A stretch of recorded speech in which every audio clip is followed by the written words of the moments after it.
বৃথা যায় না, এবং সবরকে আল্লাহ তাআলা এমন একটি তীর বানিয়েছেন যা কখনো লক্ষ্যভ্রষ্ট হয় না, এবং সবরকে আল্লাহ তাআলা এমন একটি দুর্গ বানিয়েছেন যা কখনো ধ্বংস হয় না। একটা বিষয় খেয়াল রাখেন, ওয়াসবিরু ইন্নাল্লাহা মা'আস সাবিরিন। আল্লাহ তাআলা বলেছেন তোমরা ধৈর্যশীল হও, এবং মনে রেখো যে সবর করে, যে ধৈর্যশীল হয়, তার সঙ্গী হয় একজন, তিনি কে? আল্লাহ তার সঙ্গী হয়। এখন প্রশ্ন হচ্ছে যে সবর, ওয়াই সবর ইজ মোস্ট ইম্পর্ট্যান্ট? সবরটা গুরুত্বপূর্ণ কেন? আমার চোখে চোখ রাখেন, আমি একটু বোঝাবার ট্রাই করি যে সবরটা গুরুত্বপূর্ণ কেন। আচ্ছা, একটু ফিল করেন যে আমাদের জীবনে একটা বিপদ আসছে, হয় আমার বাবা মারা গিয়েছে, আমার জব আমি লস করে ফেলেছি, জব হারায় গেছে, অথবা আমার কোনো ইনজুরি হয়েছে, কোথাও আঘাত লেগেছে। আচ্ছা বলেন তো, এই সমস্ত প্রত্যেকটা ড্যাঞ্জারে আমার দিকে তাকান, ধৈর্য ছাড়া কোনো গতি কি আছে? কোনো গতি নাই। There is no alternative way of সবর। সবরের কোনো প্রকার কোনো বিকল্প রাস্তা নেই। সবর হচ্ছে মুমিনের জীবনের সফলতার সবচেয়ে বড় হাতিয়ার। তবে আমি আজকে আলোচনাটা একটু লম্বা করব, এই জন্য সবর এটা মেয়েদের জন্য জরুরি, ছেলেদের জন্য জরুরি, সবার জন্য জরুরি। কারণ পরীক্ষা শুধুমাত্র ছেলেদের জীবনেই আসে না, মেয়েদের জীবনেও পরীক্ষা আছে না নাই? একজন মেয়ে যে বিয়ে করেছে, আব্বা আম্মার ঘর সংসার সব ছেড়ে আসছে, এসে দেখছে যার জন্য সব ছেড়ে আসছে সে তার মতো না, স্বামী খারাপ। এরকম মাঝে মাঝে হয় না? তো এই যে মেয়েটার শ্বশুর বাড়ি খারাপ, শাশুড়ি খারাপ, স্বামী খারাপ, তার জীবনেও সবরের দরকার আছে না নাই? আরেকজন মেয়েকে না আপনি ভাবেন, যে মেয়েটা বিয়ে করেছে, জাস্ট মনে করেন 1 মাস হয়েছে, 1 মাস পরেই তার স্বামী মারা গিয়েছে, বিধবা হয়ে গিয়েছে। এই মেয়েটার জীবনেও সবরের দরকার আছে না নাই? তার মানে লাইফের একটু গভীরভাবে ভাবলে বুঝবেন যে লাইফের প্রত্যেকটা স্টেপে স্টেপে ধৈর্যের বিকল্প কোনো রাস্তা হতে পারে। You must have to be patient. In every kind of situation, you must have to be patient. যতটা কষ্ট আসুক না কেন, ধৈর্য আমরা হারাবো না। রাজি আছেন তো ইনশাআল্লাহ? আচ্ছা, আমি কোরআন থেকে কিছু এক্সাম্পল দিব ধৈর্য কাকে বলে, নবীদের ধৈর্য কেমন ছিল, এবং আমি হাদিস থেকেও কিছু এক্সাম্পল দিব যে কিভাবে আমরা ধৈর্যশীল হতে পারি। এবং মহিয়সী নারী যারা ছিল, যেমন আম্মা জান আয়েশা রাদিয়াল্লাহু তাআলা আনহা, এবং নবীজির ফার্স্ট ওয়াইফ যিনি ডিভোর্সি ছিলেন, তিনি হচ্ছেন খাদিজাতুল কুবরা রাদিয়াল্লাহু তাআলা আনহা, যাকে নবীজি বিয়ে করেছিলেন কত বছর বয়সে বলতে পারবেন? 40 বছর। কত বছর? তার জীবন থেকে আমরা সবরের শিক্ষা কেমন করে নিতে পারি? আয়েশা রাদিয়াল্লাহু তাআলা আনহার জীবন থেকে আমরা সবরের শিক্ষা কেমন করে নিতে পারি? আমরা এখান থেকেও শিক্ষা গ্রহণ করার ট্রাই করবো। সকলে বলেন ইনশাআল্লাহ।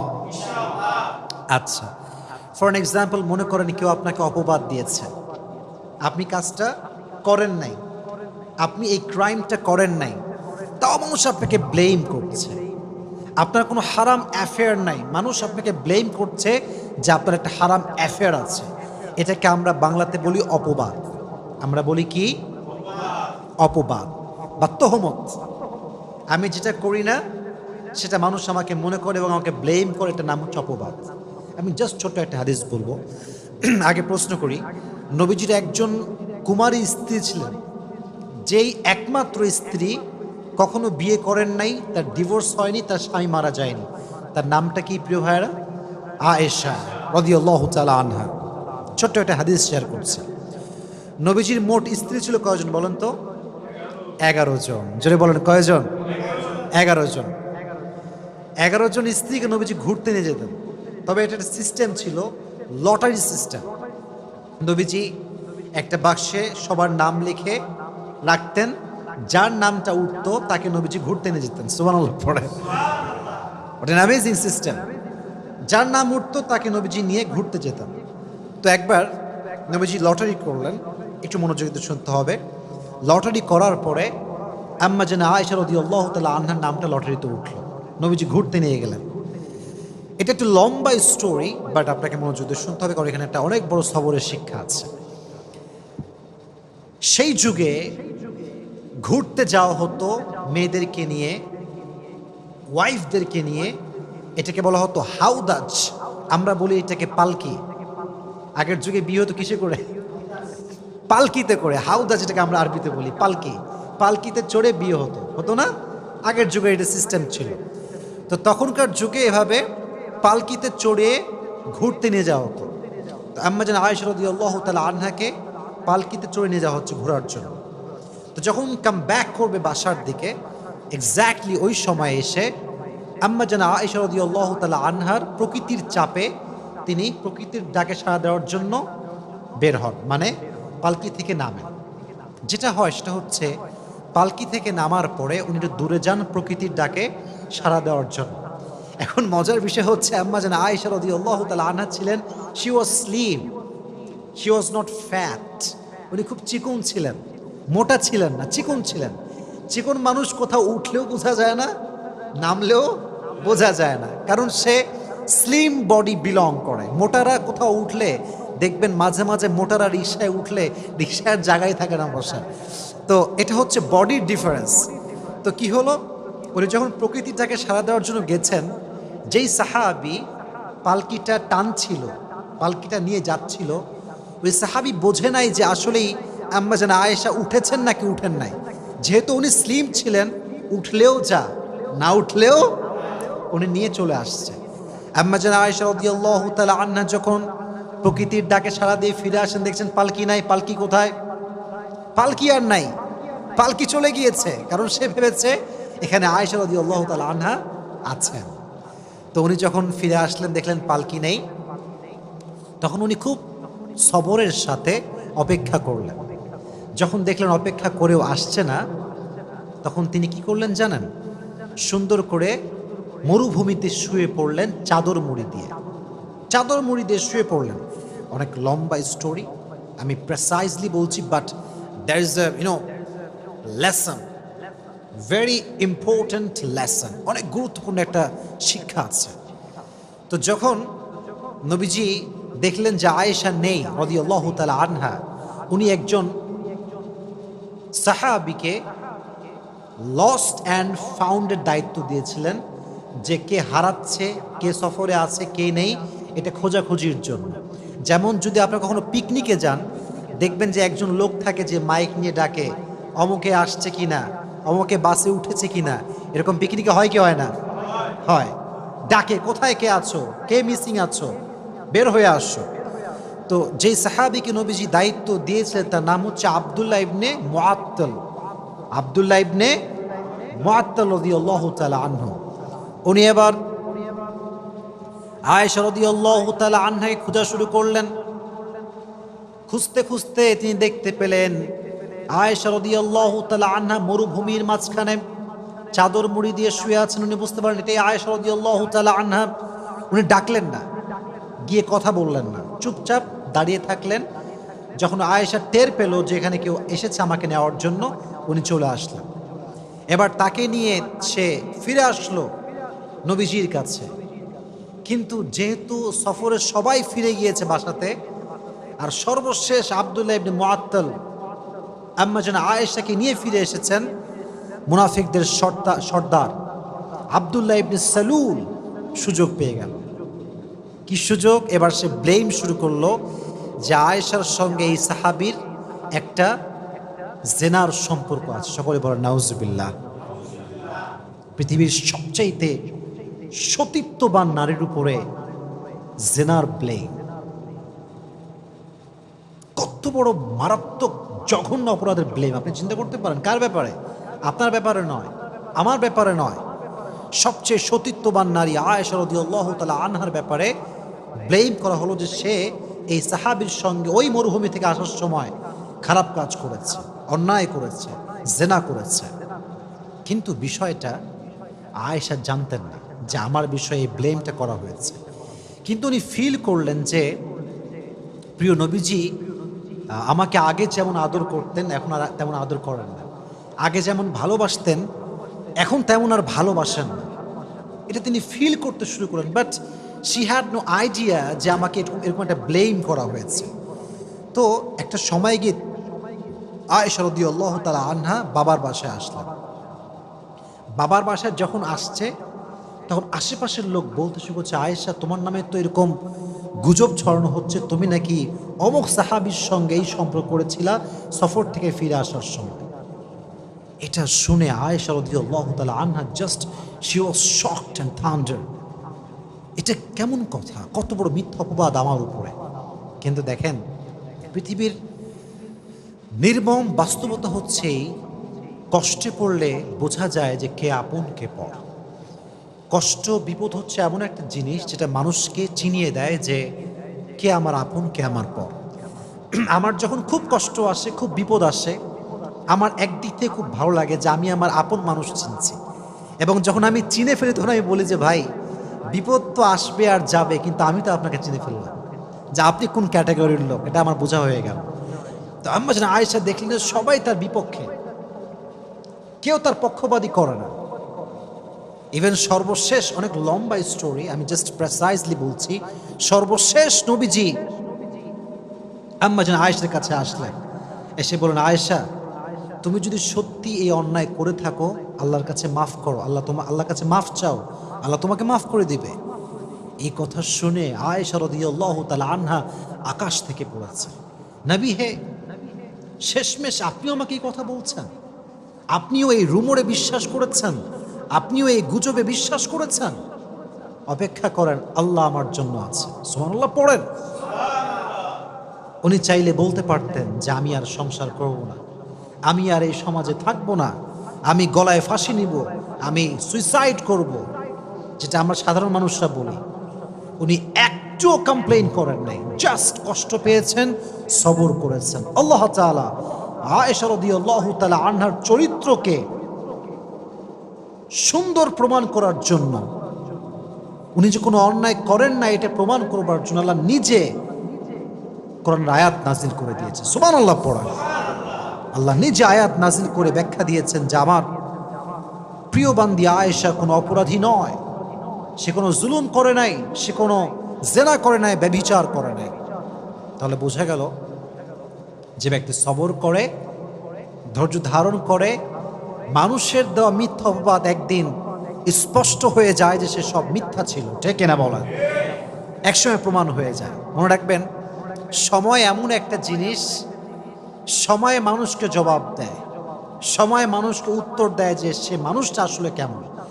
আপনাকে যদি কেউ ভুল বুঝে ব্যাখ্যা দিবেন না, just wait for the right time. সময়ের অপেক্ষা করেন। সময় হচ্ছে এমন একটা জিনিস, এমন একটা কাঁটা, এটা ঘোরে আর কে কেমন এটা সত্যতা বলে দেয়, ঠিক কিনা বলেন। Wait for the right time, সঠিক সময় অপেক্ষা করেন। তাহলে আয়েশা রাদিয়াল্লাহু তাআলা আনহাকে ব্লেম করা হয়েছে, এবার আমাকে জবাব দেন, উনি কি ধৈর্যহীন ছিলেন না ধৈর্যশীল ছিলেন? She was patient.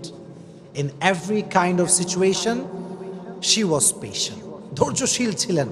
ফলে কি হয়েছে? আল্লাহ নিজে আয়াত নাজিল করেছেন কার ব্যাপারে? যেহেতু আয়েশা সবর করেছে, তার ব্যাপারে কোরআন আয়াত নাজিল করেছে। একজন আওয়াজ দিয়ে বলেন, তিনি কে? ইন্নাল্লাযীনা জাউ বিল ইফকি উসবাতুম মিনকুম লা তাহসাবুহু শাররাল লাকুম বাল হুয়া খায়রুল লাকুম লিকুল্লি ইমরিইম মিনহুম মাকতাসাবা মিনাল ইসম ওয়াল্লাযী তাওয়াল্লা কিবরাহু মিনহুম লাহু আযাবুন আলীম। আল্লাহ বলছেন, নবী হে, কাফেরদের মাঝ থেকে কিছু গোষ্ঠী আপনার কাছে এসেছে আয়েশার ব্যাপারে মিথ্যা তথ্য দেওয়ার জন্য, অপবাদ দেওয়ার জন্য। বাট মাথায় রাখবেন, মানুষ যদি খারাপ করতে চায় আর আল্লাহ যদি বান্দার ভালো চায়, বান্দির ভালো চায়, পৃথিবীর কোনো অপশক্তি বান্দার ক্ষতি করতে পারবে? আমি আল্লাহ আযাব দিব তাদেরকে যারা মিথ্যা অপবাদ দিয়েছে। অতএব আয়েশাকে আল্লাহ তাআলা নিষ্কলুষ প্রমাণ করলেন, চরিত্রবান প্রমাণ করলেন। তিনি যে সতীত্ববান একজন নারী, তার যে সতীত্ব সুন্দর, পুত পবিত্রা, সে আল্লাহ নিজে কোরআনে আয়াত নাজিল করে দিয়েছে। সুবহানাল্লাহ পড়া। তাহলে এখান থেকে বোঝা গেল, কেউ ব্লেম করলে, অপবাদ করলে সবরের পরিচয় দেওয়ার দরকারটা আছে না নাই? আচ্ছা, আরেকটা হাদিস থেকে বলি। আমি আগেই প্রশ্ন করেছিলাম, আমি আবার রিপিট করছি। নবীজির ফার্স্ট ওয়াইফ কে ছিল? প্রথম বউ খাদিজাতুল কুবরা রাদিয়াল্লাহু তাআলা আনহা। বলেন, নাম ছিল কি? আরো জোরে বলেন, নাম ছিল কি? খাদিজা রাদিয়াল্লাহু তাআলা আনহা। আমি খুবই শর্টকাটে কথাটা বলতে চাই, কারণ আমাকে অনেকগুলো আয়াত বলতে হবে, নবীর জীবন থেকে কিছু এক্সাম্পল দেওয়া লাগবে, তাই আমি এগুলো লম্বা করতে চাচ্ছি না। মনে রাখবেন, জীবনের কেউ হারিয়ে যাওয়া, এটা হারিয়ে যাওয়া নয়, এটা রবের পক্ষ থেকে পেগাম যে তোমার জন্য এর চাইতে বেটার অপশন আছে। সুবহানাল্লাহ পড়েন, একটু ভাবেন। হাদিস থেকে বলি, যখন খাদিজা রাদিয়াল্লাহু তাআলা আনহা বিয়ে করলেন, প্রথম হাজব্যান্ড, খুব সুন্দর সংসার, খুব সুন্দর জীবন। খাদিজা ভাবতে শুরু করেছিলেন যে এর মতো উত্তম জীবন সঙ্গী আমার জীবন আর কেউ আসতেই পারে না। He is the best person that I have ever seen in my life. এর চাইতে বেটার অপশন কে হতে পারে? হঠাৎ করে সে মারা গেল। প্রথম হাজব্যান্ড জাস্ট শেষ, মুহূর্তেই শেষ। যখন মারা গেল প্রথম হাজব্যান্ড, খাদিজাতুল কুবরা রাদিয়াল্লাহু তাআলা আনহা ভেঙে পড়লেন। সবর হারায়নি। ভেঙে যাওয়া মানে সবর হারানো নয়। আপনি তো ভাঙবেন, কারণ আপনি মানুষ, বাট ভেঙে যাওয়ার পরেও যদি আপনি আবার দাঁড়াতে পারেন তাহলে আপনি ধৈর্যশীল, ঠিক কিনা বলেন? তো উনি ভেঙে পড়লেন, বাট সবর হারান নাই, ধৈর্য হারান নাই। সেকেন্ড টাইম আবার বিয়ে করলেন। একজন মেয়ে যখন ডিভোর্স হয়ে বা স্বামী মারা যাওয়ার পরে আবার বিয়ে করে, জীবনটা এত সহজ হয় না। যে নারী তার সমস্ত অস্তিত্ব একজন পুরুষকে বিলীন করে দেয়, সে নারী সেকেন্ড টাইম অন্য কোনো পুরুষের সঙ্গে বসা, তাকে ধরতে দেওয়া, তার সঙ্গে কোনো ফিজিক্যাল টাচ নারীটা সহ্য করতে পারে না, কারণ সে প্রথম পুরুষে আসক্ত। সিস্টেমেটিক্যাল ওয়েটা এমনই হয়ে গেছে। কোনো মেয়ে যদি বিয়ে করে, তার ফার্স্ট হাজব্যান্ড যে, সে তার প্রতি আজীবন দুর্বল থাকে, কারণ তার প্রথম টাচটা সে তাকে করেছে, হালাল টাচ যেটাকে আমি বলি। তো নারীদের এটা অনেক বেশি কষ্ট হয়, সাফার করে নারীরা। মনে রাখবেন, স্পর্শ নারীর জন্য বেশি সেন্সিটিভ পুরুষের চাইতে, কারণ পুরুষের যে ভার্জিনিটি, এটা নারীর চাইতে বেশি দামি নয়। আল্লাহ নারীর সতীত্বকে যে সম্মান দিয়েছে, সে সম্মান পৃথিবীর কিছুকে আল্লাহ তাআলা দেয়নি। সুবহানাল্লাহ পড়ায়। এই জন্য নারী যখন ডিভোর্সি হয়ে যায়, তখন নারী অন্য কোনো পুরুষকে সহজে অ্যাকসেপ্ট করতে পারে না, খুব কষ্ট হয়। ওই প্রথম স্মৃতিগুলো বারবার চোখের সামনে ভেসে ওঠে। কথা ঠিক কিনা বলেন? তো ফার্স্ট বিয়ে, স্বামী মারা গেছে। সেকেন্ড টাইম খাদিজার আব্বাজান অনেক বড়, he was the biggest business magnate, অনেক বড় ব্যবসায়ী ছিলেন। বুঝিয়ে শুনিয়ে সুন্দর একজন যুবকের সঙ্গে আবার বিয়ে দেন, এবং এই সংসারটা একটু লম্বা হয়, এবং সেখানে বাচ্চাও আসে, ছেলে সন্তান হয়। সুবহানাল্লাহ পড়া। বিয়ের পরে স্বামীর ভালোবাসা একটা আদর, এটা একটা ভালোবাসার পয়েন্ট। আবার যদি সেই স্বামীর ঘরে সন্তান আসে, ওখানে আরো ভালোবাসা আছে না নাই? আবার মারা গেল, সেকেন্ড স্বামীও মারা গেল। এইভাবে যখন স্বামী মরতে শুরু করেছে, খাদিজা রাদিয়াল্লাহু তাআলা আনহা ফাইনালি ডিসাইড করলেন যে I will never ever get married again, এটাই লাস্ট, আর বিয়ে করব না। জীবনে যাই হোক আমি সবর করব এবং আমি স্থির থাকবো, আমি আর বিয়ে করব না। তিনি ভেবেছিলেন ফার্স্ট অপশনের চাইতে সেকেন্ড অপশন বেটার হবে না। আবার যখন সেকেন্ড জনকে পেয়ে গিয়েছেন, তিনি যখন মারা গিয়েছেন, ভেবেছেন যে পৃথিবীতে আর কোনো এর চাইতে ভালো হতে পারে না। কিন্তু কেউ না জানলেও সত্য জানে একজন, তিনি কে? ধৈর্যশীল ছিলেন, সবর করেছেন, নিয়ত করেছেন বিয়ে করব না, বাট সবর ছিল কি ছিল না? রেজাল্ট কি হয়েছে? রেজাল্ট দেখেন, ব্যবসা করেছেন, গরিব মানুষদেরকে সহযোগিতা করেছেন, নিজেকে কাজে ব্যস্ত রেখেছেন, বিজনেস সামলেছেন। আল্লাহ তাআলা সবরের বিনিময় হিসেবে, ধৈর্যের বিনিময় হিসেবে শেষ নবীকে তার প্রথম স্বামী হিসেবে কবুল করেছে। সুবহানাল্লাহ। এটা হচ্ছে সবরের রেজাল্ট। মানে আমার কাছে এই হাদিসটা the best example, the best example. এর কারণে এই যে জেনারেশন আমরা আছি, এখানে কারো জীবন থেকে কেউ হারাই গেলে তারে আর খুঁজেই পাওয়া যায় না। সে গাঁজা খায়, মদ খায়, তার জীবন যৌবন শেষ হয়ে যায়। মাথায় রাখবেন, কেউ চলে যাওয়ার অর্থ হচ্ছে সে চলে যায় নাই, তাকে আল্লাহ নিয়ে গেছে। আর আল্লাহ যদি কাউকে নিয়ে যায়, আল্লাহর মেসেজ হচ্ছে এইটা যে আমি ওরে নিছি, এর মানে হচ্ছে আমি তোকে এর চাইতে বেশি উত্তম দান করবো। সুবহানাল্লাহ পড়েন। তাহলে বোঝা গেল, প্রিয় মানুষ মারা যাক, হারিয়ে যাক, চলে যাক কোথাও অজানা জায়গায়, কোনো সমস্যা নেই। আমি তো সবর করেছি, আমি তো ধৈর্যশীল বান্দা। আমাকে পরীক্ষা নিচ্ছে একজন এবং এর ফলাফল দিবে একজন। আওয়াজ দিয়ে বলেন তিনি কে? So every kind of situation, in every kind of situation you must have to be patient. প্রত্যেকটা অবস্থানে আমরা ধৈর্যশীল হব। রাজি আছেন তো ইনশাআল্লাহ? আল্লাহ সবাইকে ধৈর্যশীল হওয়ার তৌফিক দান করুন। সকলে পড়া আমিন। এবার আসেন কিছু নবীদের এক্সাম্পল দেই যারা ধৈর্যের পরিচয় দিয়েছেন। আমি একটু পরীক্ষা করি আপনাদের সবাইকে, দেখি আপনারা কতটুকু ক্যাচ করতে পারেন, গ্যাস করতে পারেন। একজন নবী ছিলেন যে নবীর পুরো শরীরে পোকা ধরে গিয়েছিল, পুরো শরীরটা পোকা খেয়ে শেষ করতে যাচ্ছিল।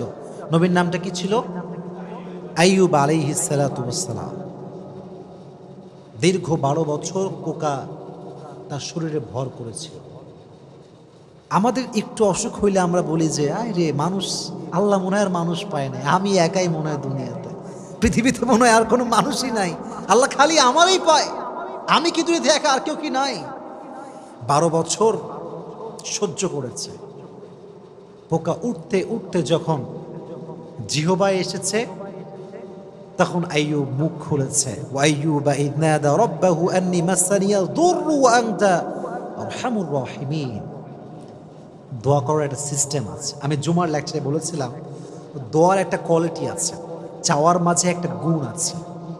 দেখেন উনি বলেন নাই যে আল্লাহ তুমি আমাকে এই রোগ কেন দিলা, ঠিক করে দাও, বলেন নাই।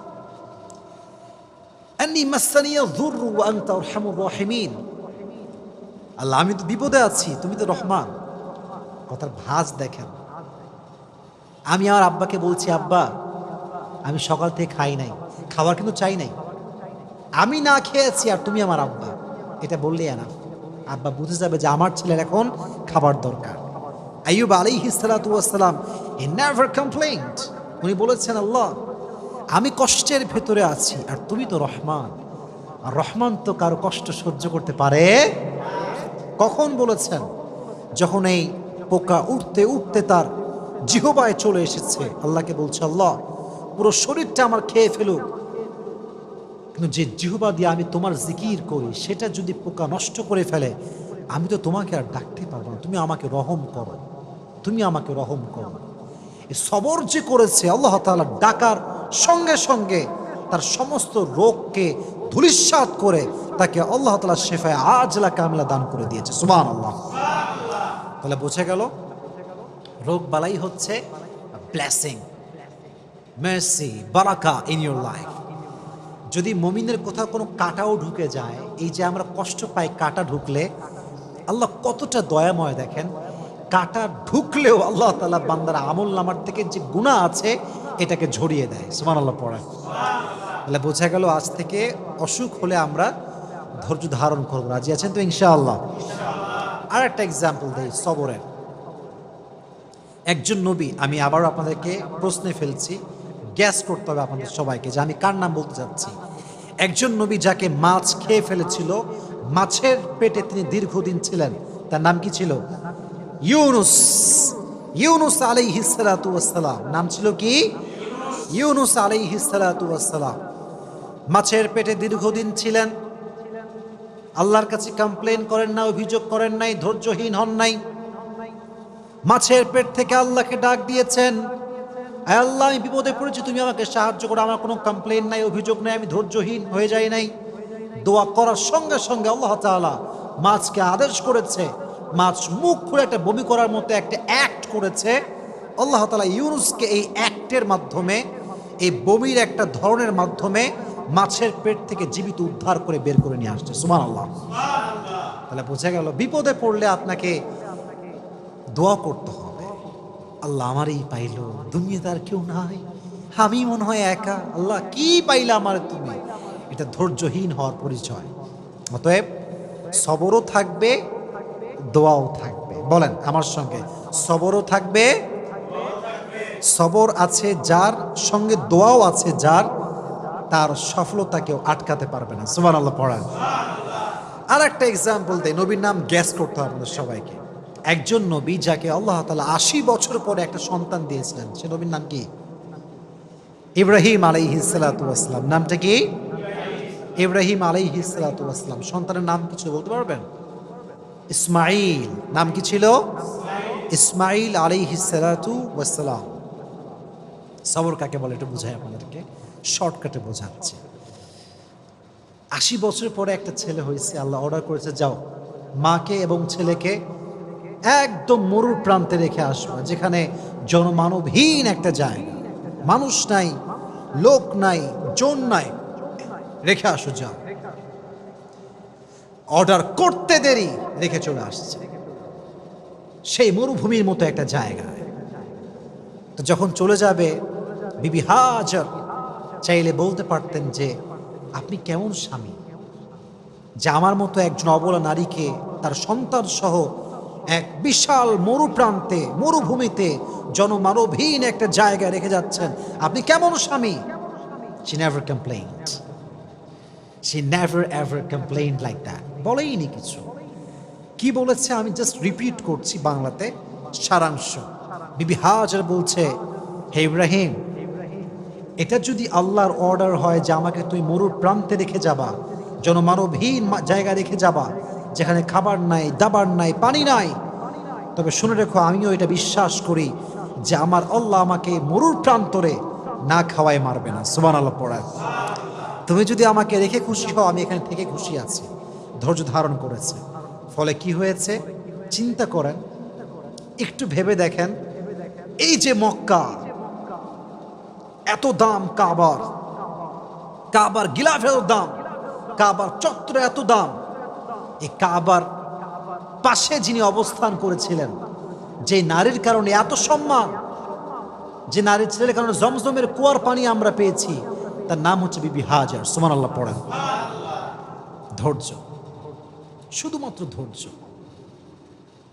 এবার আরেকটু বুঝাই, এত ধৈর্য, এত পরীক্ষা। আল্লাহ বলল, ইব্রাহিম যাও সন্তানের কাছে। ৮০ বছর পরে সন্তান পাইছে, আদরও করতে পারে নাই, নিজের কাছেও রাখতে পারে না, রেখে আসছে মরুর প্রান্তরে। এবার আসছে আব্বা, ছেলে এদিকে আসো। কি হয়েছে আব্বা? বলছে আমি স্বপ্নে দেখেছি তোমাকে আমি জবাই করছি, এটা আমার আল্লাহর আদেশ। তুমি কি বলছো? ফাংদুর মাযা তারা, what's your opinion about on this matter? তুমি কি বলছো বলো। ইসমাইল চাইলে বলতে পারতো, আব্বা আপনি কেমন জালেম, জন্মের সঙ্গে সঙ্গে আমাকে আপনি আদর না করে রেখেছেন মরুর প্রান্তরে, আর আজ আপনি এসেছেন খবর না নিয়ে জবাই করার জন্য। এটা বলে নাই। বলছে আব্বা আপনি যা মন চাই করেন, সাতাজিদুনি ইনশাআল্লাহু মিনাস সাবিরিন, আমি ধৈর্যশীলদের পরিচয় দিব। সুবহানাল্লাহ পড়েন। আহা, কি সুন্দর ঘটনা, কি সুন্দর সবরের পরিচয়। এবং এই যে সবর তারা করেছে, যখন আপনারা সবাই জানেন, you all know the story, যখন জবাই করতে যাবে আল্লাহ তাআলা দুম্বাকে পাঠিয়ে দিয়েছেন। আর এই যে আমাদের স্যাক্রিফাইস আমরা শিখলাম, এখান থেকে বোঝা যায় যে যত বেশি স্যাক্রিফাইস করে সে বান্দা আল্লাহ তত বেশি প্রিয় হয়ে যায়। সুবহানাল্লাহ পড়ায়। এজন্য ইব্রাহিম নবী থেকে, ইসমাইল থেকে এবং বিবি হাজার থেকে, সবার থেকে আলাইহিমুস সালাতু ওয়াস সালাম, তাদের থেকে আমাদের সবরের একটা শিক্ষা নেওয়ার দরকারটা আছে না নাই? আমি আর দুইজন নবীর এক্সাম্পল দেব, দুইজন নবী জাস্ট। বলেন, একজন নবী ছিলেন যেই নবীকে তার ভাইয়েরা ধরে এনে কুয়ার ভিতরে ফেলে দিয়েছিল, সে নবীর নাম ছিল কি? সবাই বলেন, নাম ছিল কি? ইউসুফ আলাইহিস সালাতু ওয়াস সালাম। অনেক লম্বা কথা, আমি ওইটা বলবো না, আমি জাস্ট মূল লেসনটা বলবো। সাইয়েদনা ইউসুফ আলাইহিস সালাতু ওয়াস সালাম যখন যুবক, উঠতি বয়সী যুবক, বাচ্চা বাচ্চা ভাব, এখনো যুবক হয়ে পারে নাই, তার সবগুলো ভাই তাকে নিয়ে কুয়ায় ফেলছে শুধুমাত্র হিংসার কারণে। কিসের কারণে? হিংসা। কুয়ার ভেতরে ফেলে সাইয়েদনা ইউসুফ আলাইহিস সালাতু ওয়াস সালাম একটা জামা নিয়ে আসছে। তার বাবার নাম ছিল ইয়াকুব। ডাক দিয়ে বলছে, হে আমার বাবা। সব ছেলেরা আসছে, আব্বা জান দেখেন ইউসুফকে বাঘে খেয়ে ফেলেছে, আর এই হচ্ছে ইউসুফের জামা। যদি আমার সন্তান আমার থেকে হারিয়ে যায় আমি তো অস্থির হয়ে যাব, দৌড়াবো চতুর্দিকে, কত অভিযোগ করব আমি, কত নাশুকরি করব আমি আল্লাহর কাছে। ইয়াকুব আলাইহিস সালাতু ওয়াস সালাম শুধু একটা ওয়ার্ড বললেন, ফাসবরুন জামিল। উনি বললেন আমার জন্য ধৈর্যই সবচেয়ে উত্তম হাতিয়ার। সুবহানাল্লাহ পড়েন। আমার কাছে ধৈর্যই সবচেয়ে উত্তম হাতিয়ার। এই যে কথা তিনি বলেন, আল্লাহ তার প্রতিদান দিয়েছে কিভাবে, অনেক লম্বা কথা। এই যে কুয়াতে ফেলা হলো ইউসুফকে ধ্বংস করার জন্য, এই কুয়াতে ইংরেজিতে বলা হয় কুয়াকে ট্যানেল। এটাকে বলা হয় কি? ট্যানেল। কুয়াকে বলা হয় ট্যানেল। এই কুয়াটা শুধুমাত্র কুয়া নয়, এই কুয়াটা হচ্ছে সাইয়েদনা ইউসুফকে সাধারণ ঘর থেকে নিয়ে এসে রাজ সিংহাসনে বসাবার কুয়া। সুবহানাল্লাহ পড়া। লম্বা কথা, আমি অত কথা বলতে চাই না। যখন তিনি মিশরের অর্থনৈতিক যে মন্ত্রী বলা হয়, তিনি হলেন ফিনান্স মিনিস্টার, অর্থমন্ত্রী তিনি হলেন। তো যখন কেনানে অভাব দেখা দিল, তার সব ভাইগুলো ইউসুফের কাছে আসছে সাধারণ মানুষ হয়ে সাহায্য নেওয়ার জন্য। তো অনেক লম্বা কথা, যখন তারা আসছে অনেক কথাবার্তার পরে তারা বুঝতে পেরেছে যে এটা হচ্ছে ইউসুফ। এর নাম কি? ইউসুফ। তো ইউসুফ আলাইহিস সালাতু ওয়াস সালাম বললেন, যাও, তোমাদেরকে আমি মাফ করে দিলাম, এবং মাথায় রেখো ইন্নাহু মাইয়াত্তাকি ওয়া ইয়াসবির ফাইন্নাল্লাহা লা ইউযিউ আজরাল মুহসিনিন। নিঃসন্দেহে যারা আল্লাহকে ভয় করে এবং ধৈর্যশীল হয় তাদের বিনিময়কে আল্লাহ তাআলা কখনো নষ্ট করে দেয় না। সুবহানাল্লাহ।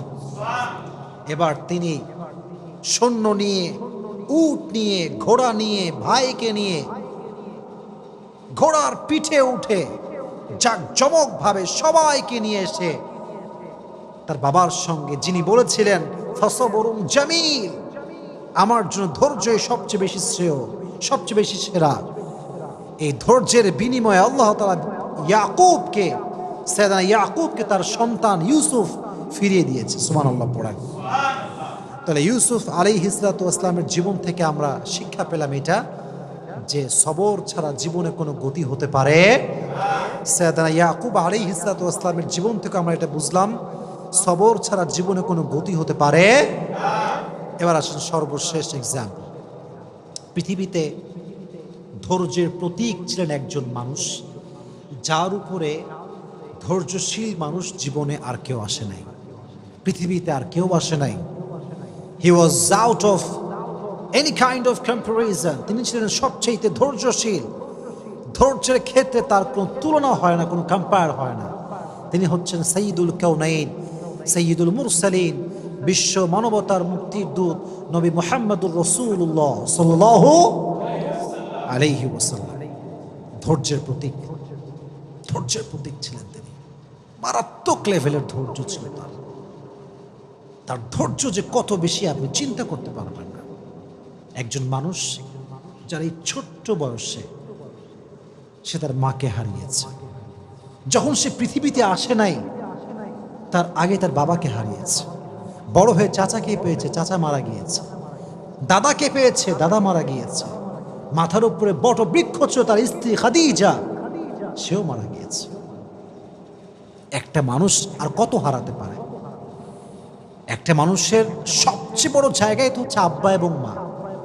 যার জীবনে বাপ মা নাই তার জীবন তো কিছুই নাই, তার পুরো জীবনটাই তো কষ্টে ভরা। নবীজি জন্মের আগে চলে গিয়েছে বাবা, জন্মের পরে চলে গিয়েছে মা, চাচা হারায় গেছে, দাদা হারায় গেছে, বিয়ে করেছে নিজের স্ত্রী খাদিজা, যে সমস্ত সম্পত্তি নবীর পায়ের সামনে বিলীন করে দিয়েছে ইসলামের জন্য, সেও মারা গিয়েছে।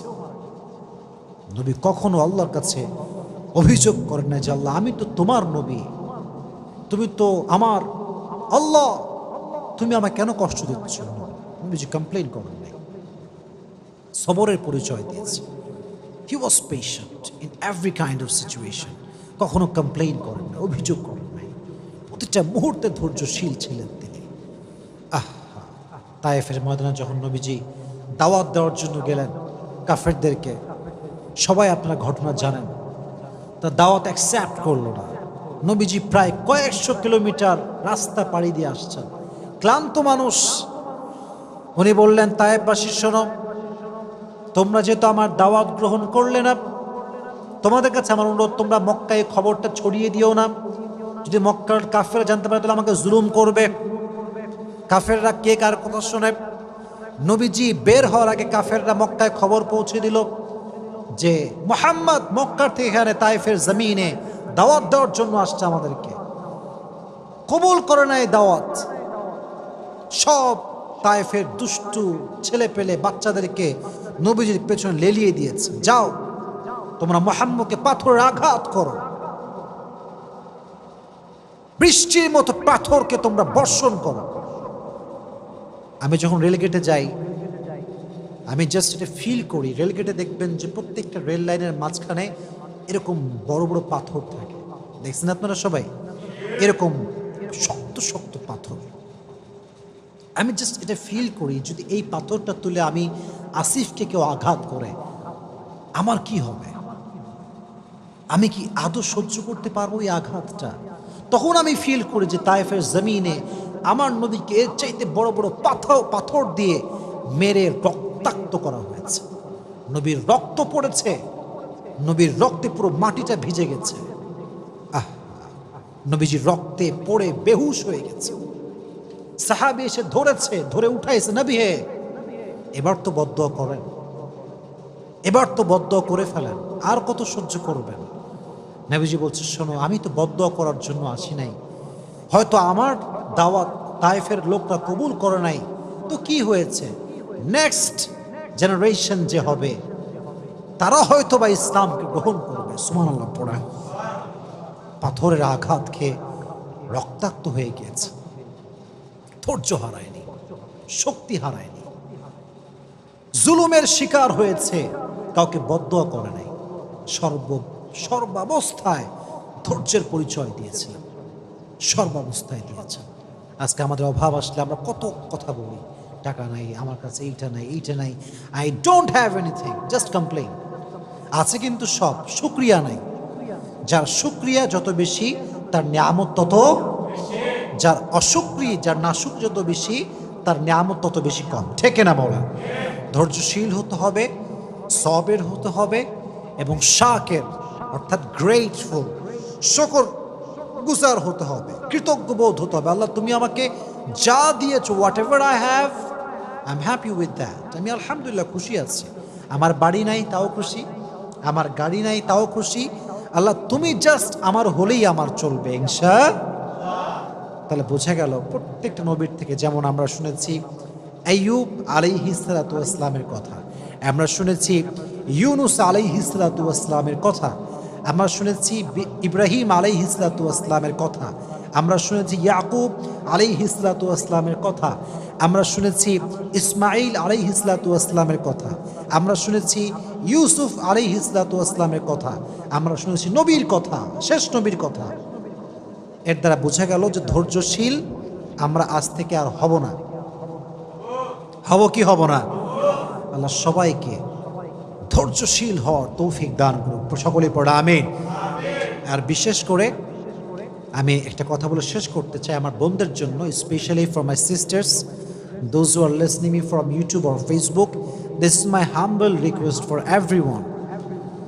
যদি বিয়ের পরে দেখেন আপনার স্বামী খারাপ, তাহলে আগেই অভিযোগ করেন না, আগেই ডিভোর্স নিয়ে ভাইবেন না। Divorce is just far away, बहुत दूर की बात है। पहले ट्राई करो, पहले कन्विंस करो, पहले एडजस्ट करो, फिर उसके बारे में सोचना। আমরা আগেই ডিভোর্স নিয়ে ভাবি যে তালাক দিলেই মনে সমাধান। না, কে বলছে আপনার সমাধান?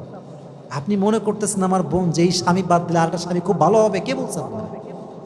গ্যারান্টি আছে আপনার কাছে? ছেলেরা প্রথমে খুব ভালো মনে হয় দেখলে, ফেরেশতা, কনফার্ম জান্নাতি লেভেলের একটা, পরে গিয়ে যে কি বদমাইশ হয় এটা আপনি কল্পনা করতে পারবেন না। এই জন্য যেই স্বামী আপনার কাছে আছে ওকে একটু কনভিন্স করেন, ওর সঙ্গে অ্যাডজাস্ট করার ট্রাই করেন। You have to give your best